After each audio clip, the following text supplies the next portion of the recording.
दोस्तों Bajaj housing finance limited की बात करें तो स्टॉक के अंदर आज फाइनली गिरावट थम चुकी है और स्टॉक फिर से तेजी से आगे बढ़ने को तैयार हो चुका है। ज़बरदस्त वॉल्यूम में कामकाज हो रहा है। आपको ये पता ही होगा कि यहाँ पे बाजार में ट्रेडिंग के लिए शेयर काफ़ी कम है, उसके बावजूद भी बाजार में वॉल्यूम टॉपर बना। ये बात का सबूत है कि काफ़ी बड़े फंड हाउस है जो इस लेवल पे खरीदारी कर रहे हैं। तो क्या वाकई में ये फेयर वैल्यू पे आ चुका है या अभी भी एक्सपेंसिव लग रहा है? तो काफ़ी लोगों को लग रहा है कि इसका पी रेशियो बहुत ज़्यादा है और इसीलिए इसकी प्राइस नीचे आनी चाहिए। क्या वाकई में ऐसा है? तो फिलिप कैपिटल ने 210 का टारगेट क्यों दिया है?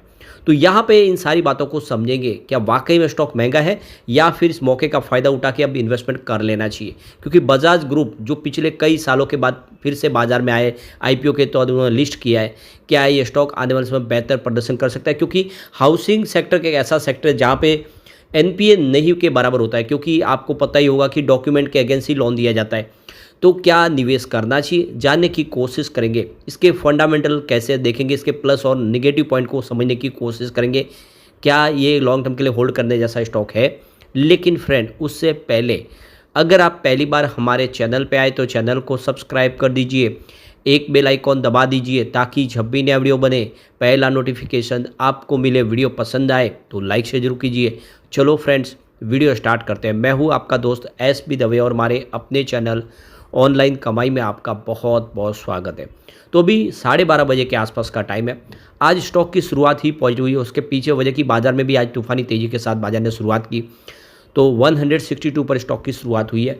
क्लोजिंग कल 160 पर थी गिरावट के साथ। इंट्राडे में 161 का लो बना, यानी पूरे दिन में गिरावट इसमें नहीं हुई है, लेकिन काफ़ी अच्छी दौड़ लगाई थी। 168 तक चला गया था स्टॉक, उसके बाद स्टॉक नीचे आया। तो यहाँ पे क्लियरली देख सकते हो कि ऊपर के लेवल से कुछ प्रॉफिट बुकिंग अभी भी दिखाई दे रही है और ये इस समय 163 के आसपास स्टॉक ट्रेड कर रहा है। 2.30% की तेज़ी देखने को मिल रही है। हो सकता है प्रॉफिट बुकिंग थोड़ी और बढ़े। वॉल्यूम देखें तो आप देखिए लिस्टिंग के दिन 36 करोड़ का वॉल्यूम, मतलब 15 करोड़ की इसने डिलीवरी उठाई गई थी इसमें। अब कल इसका 19 करोड़ का वॉल्यूम था, 7 करोड़ की डिलीवरी उठाई गई थी। आज सुबह सुबह ही 6 करोड़ का वॉल्यूम हो चुका है और पूरे बाजार में वॉल्यूम के मामले में नंबर 2 पे है बजाज हाउसिंग फाइनेंस लिमिटेड। अब आपको ये पता ही होगा कि इतने भारी वॉल्यूम में काम होने का मतलब ये है कि इसमें जम के इंट्राडे ट्रेडिंग भी हो रही है, यानी कुछ लोग हैं जिनको लग रहा है कि निचले लेवल से खरीदारी करें फिर बाजार क्लोज होने के वक्त इसमें प्रॉफिट बुक करके निकल जाए, तो ये भी हो रहा है। साथ में यहाँ पे कुछ बड़े फंड हाउस है जो इसको लॉन्ग टर्म के लिए अपने पोर्टफोलियो में ऐड करना चाहते हैं और कुछ सामने बिकवाली भी कर रहे हैं। जैसे कि काफ़ी लोगों को आईपीओ में शेयर अलॉट हुए और पिछले 2-3 दिन की नरमी के बाद उनको एक मौका मिला कि कुछ प्रॉफिट बुक कर लिया जाए। तो ये दोनों तरफ का माहौल बना हुआ है। अब यहाँ पे सबसे जो बड़ी बात है कि इस समय इसमें जो प्रमोटर की होल्डिंग है वो बहुत ज़्यादा है।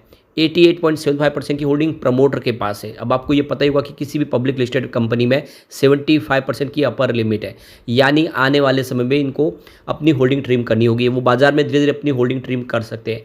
अभी फिलहाल जो सीनेरियो उसमें आप देख सकते हो कि ज़्यादा से ज़्यादा शेयर सारे प्रमोटर के पास ही है। यहाँ पे एफआई का अगर होल्डिंग देखें तो आपको 2.34% दिखाई देगा, जो काफ़ी अच्छा लग रहा है। डीआई की होल्डिंग यहाँ पे 2.52% की है और ये होल्डिंग जो मिली है आप देखें तो ये लिस्टिंग के वक्त सब मिली हुई है जिन्होंने आईपीओ के अंदर निवेश किया। यहाँ पे जनरल पब्लिक के पास बहुत ही कम शेयर है, ये आपको खास ध्यान रखना है। 6.39% की होल्डिंग ही जनरल पब्लिक के पास है, कोई ज़्यादा शेयर नहीं है और इसीलिए इसमें कोई बाहर देखते इस लेवल से कोई भारी गिरावट की संभावना भी नहीं दिख रही है। प्रमोटर आने वाले समय अपनी होल्डिंग कुछ ट्रिम करेंगे, वो शेयर जनरल पब्लिक के पास आने वाले समय आ सकते हैं। तो अब रह देख के जो सवाल निकल के बार बार आ रहा है कि इसका पी रेशियो बहुत ज़्यादा है, ये महंगा है शेयर इस लेवल पे। तो बजाज हाउसिंग फाइनेंस लिमिटेड का इस समय पी रेशियो 77.03 का है। बजाज फाइनेंस लिमिटेड का पी रेशियो वाकई में कम है, 32.49 ही है। उसके मुकाबले इसको हम कह सकते हैं डबल से ज़्यादा है। लेकिन जियो फाइनेंशियल सर्विस लिमिटेड का जो पी रेशियो वो 137 का है, यानी बजाज हाउसिंग फाइनेंस लिमिटेड से बहुत ज़्यादा है जियो फाइनेंशियल लिमिटेड का पी रेशियो। अब ये जो पी रेशियो जियो फाइनेंशियल का आपको ज़्यादा लग रहा है, उसके बावजूद भी इसके अंदर बहुत तेज़ी से आगे बढ़ने की संभावना है। ये स्टॉक यहाँ पे रुकने वाला तो नहीं है। तो ऐसे में जो कंपनी का बिजनेस अच्छा होता है तो उसके पी रेशियो से उसका कोई लेना देना नहीं है। पी रेशियो भले ही महंगा लगे, शेयर की प्राइस तो बढ़ेगी। आप उदाहरण के लिए ले सकते हैं इरेडा को। सरकार ने उसकी वैल्यूशन फिक्स जो फाइनल की थी वो 32 रुपये की थी। सरकार ने 32 रुपये की वैल्यूशन पे आईपीओ लाए, लेकिन वही 32 रुपये का इरेडा का जो शेयर है वो देख सकते हो कि दौड़ते हुए कहाँ पहुँच गया, आपको ये पता ही होगा। 300 रुपये तक पहुँच गया, 32 रुपये का शेयर। अब इतनी भारी भरकम जो तेज़ी बनी तो आपको ये क्लियरली समझ में आएगा कि अपनी वैल्यूएशन से ऊपर ही वो ट्रेड कर रहा है और आज भी उससे काफ़ी ऊपर है। तो बजाज हाउसिंग फाइनेंस का उन्होंने जो आईपीओ लाया, ये नो डाउट कि थोड़ा सा महंगा जरूर लाया है, लेकिन वो 70 रुपये का आईपीओ 140 के आसपास पहुंचा। अब उसके बाद थोड़ा सा तेज़ी से ऊपर बढ़ा। इसका मतलब ये नहीं कि वो महंगा हो गया, आने वाले समय बिजनेस के दम पे वो आगे बढ़ेगा। ये जरूर है कि इस समय शॉर्ट टर्म के लिए अगर आप निवेश करना चाहते हो इस समय इसको थोड़ा सा अवॉइड कर सकते हो। शॉर्ट टर्म में बड़ी तेज़ी तो नहीं बन सकती इस समय लग रहा है, लेकिन लॉन्ग टर्म के लिए स्टॉक तो गोल्ड साबित हो सकता है, आने वाले समय बेहतर कर सकता है। और इसके पीछे वजह है कि ये जो लग रहा है कि इसकी वैल्यूएशन महंगी है, बहुत सारे ब्रोकरेज हाउस ये भी कहते हैं, लेकिन साथ में ये भी कह रहे कि बजाज समूह की जो विरासत और समूह के भीतर जो एक संपत्ति सृजन करने की जो गुणवत्ता है और जो बिजनेस को लेकर उनका जो फंडा है, उससे क्लियरली समझ में आ रहा है कि बजाज हाउसिंग फाइनेंस भी आने वाले समय लोगों को ज़बरदस्त रिटर्न दे सकता है। यानी ये स्टॉक भी निकट भविष्य में आराम से 4 डिजिट में जाने की ताकत भी रखता है। तो ये क्लियरली समझ सकते हो कि अगर बजाज में निवेश करना है तो लॉन्ग टर्म का नजरिया लेकर करना चाहिए। इनका जो बिजनेस करने का तरीका है वो आने वाले समय इसको काफ़ी ऊंचाइयों पर लेके जा सकता है। यही सब देख के देखो फिलिप कैपिटल ने इसमें 210 के टारगेट के साथ खरीदारी की सलाह दी है और उनके हिसाब से देखें तो इस समय Bajaj housing finance limited home loan लेने वालों के लिए एक सबसे पसंदीदा एनबीएफसी है और लोग वहाँ पे होम लोन लेना पसंद करें। तो देख सकते हो कि ये जो काफ़ी शानदार बिजनेस है, ये आने वाले समय इसकी प्राइस को काफ़ी तेज़ी से बढ़ा सकता है। डीआर चौकसे फिनसर्व्स के देवेंद्र चौकसे का कहना है कि बजाज हाउसिंग फाइनेंस कंपनी तेज़ी से बढ़ रही है। उनका कहना है कि कंपनी के 1.20 लाख करोड़ रुपए के बाजार पूंजीकरण में से ट्रेडिंग के लिए उपलब्ध फ्री फ्लोट शेयर केवल कंपनी की इक्विटी का 12% हिस्सा ही है। इसका मतलब यह है कि बाजार में लगभग 14,000 से लेकर 15,000 करोड़ रुपए के फ्लोटिंग शेयर ही उपलब्ध है। ये अमाउंट बहुत कम है और इस समय ज़्यादा स्टॉक उपलब्ध नहीं है और इसीलिए जो बड़े फंड हाउस है वो इस स्टॉक को अपने पोर्टफोलियो में ऐड करना चाहते हैं।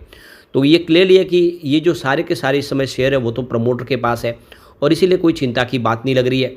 आने वाले समय इसमें बेहतर उम्मीद देख रही है।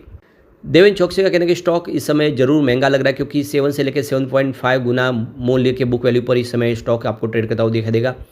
3 साल बाद ये लगभग 3.5 गुना पर आ जाएगा। उनका कहना है कि अगर इस कंपनी की तुलना दूसरों से करते हैं तो यह 3.5 गुना बुक वैल्यू 3 साल में थोड़ी महंगी लग सकती है, लेकिन फिर भी पोर्टफोलियो की विविधता और बिजनेस मॉडल को देखते हुए कंपनी 30% की दर से आगे बढ़ रही है, इसलिए शेयर हमेशा प्रीमियम पर ही ट्रेड करेगा। यानी ये शेयर अंडर वैल्यू नहीं होगा बल्कि प्रीमियम में ही आगे भी ट्रेड करता हुआ रहेगा, इसीलिए इसमें कोई चिंता की बात नहीं है। गिरावट में खरीदारी की सलाह देवेंद्र चौकसे ने भी दी हुई है कि जितना नीचे मिले आपको खरीदारी करनी चाहिए।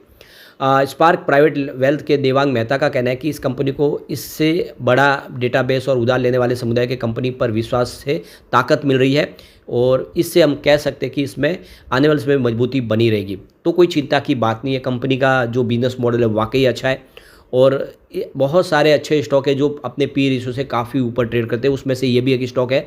तो कोई चिंता की बात नहीं, लॉन्ग टर्म इन्वेस्टर के लिए अच्छा मौका है, निवेश कर सकते हैं। आने वाले समय ये आपको बेहतर रिटर्न दे सकता है। अब एक बार हम पीवट लेवल के माध्यम से समझ लेते हैं। यहाँ से अगर गिरावट होती है तो 152 का पहला सपोर्ट है, ये टूटा तो 144 तक स्टॉक जाता हुआ दिखाई देगा। तीसरा जो सपोर्ट निकल गया वो 132 के आसपास, ये आपको खास ध्यान रखना है। इसके सपोर्ट रेजिस्टेंस देखें तो 171 का फर्स्ट रेजिस्टेंस है, इसको पार किया तो स्टॉक आपको 183 तक जाता हुआ दिखाई देगा। तेजी आगे और जा रही है तो फिर 191 तक जा सकता है, यानी 200 के आसपास पहुंचता हुआ दिखाई दे सकता है। ऐसे में लॉन्ग टर्म इन्वेस्टर के लिए एक अच्छा मौका है बजाज जैसे शेयर में दाव लगाने का। लेकिन फ्रेंड, कोई भी इन्वेस्टमेंट करने से पहले अपने फाइनेंशियल एडवाइजर से बड़े ले ले या अपना खुद का रिसर्च करें, क्योंकि मैंने वीडियो आपके एजुकेशनल पर्पज़ के लिए ही बनाए। वीडियो पसंद आए तो लाइक से जरूर कीजिए और चैनल को सब्सक्राइब कर दीजिए। Thank you friends.